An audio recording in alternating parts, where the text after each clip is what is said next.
Hi friends, April 14 Tamil வருட பிறப்பு நம்ம எல்லாருக்குமே தெரியும். எங்கள் வீட்டில் வந்து நான் இப்போ தான் ஃபஸ்ட் டைம் வந்து கனி காணுதல் வந்து நான் பண்ணுறேன். சரி, அதை அப்படியே உங்கள் கூட வந்து ஷேர் பண்ணிக்கிறேன் ஃப்ரெண்ட்ஸ்.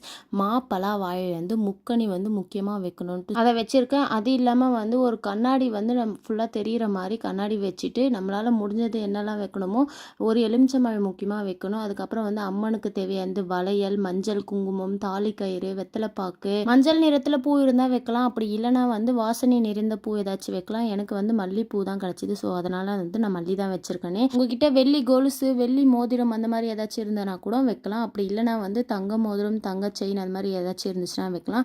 என்கிட்ட வந்து செயின் இருந்தது. ஸோ நான் அதுதான் நான் வச்சுருக்கேனே. 501 ரூபா வந்து காசும் வச்சுருக்கேன். உங்ககிட்ட தங்கம், வெள்ளி எந்த ஒரு பொருளும் இல்லைனாலும் ஒன்றும் பிரச்சனை கிடையாது. ஒரு 11 ரூபா மட்டும் இந்த தச்சனையில் வந்து வைங்க. அது வந்து ரொம்ப நல்லது. கனி காணுதல முந்தின நாள் நைட்டே பூஜை ரூமில் வச்சுட்டு மறுநாள் தூங்கி எழுந்திரிச்சோன்னே போய் பாருங்கள். பிறக்கிற தமிழ் வருட பிறப்பு நம்ம எல்லாருக்குமே ரொம்ப ஹாப்பியாக அமையட்டும்.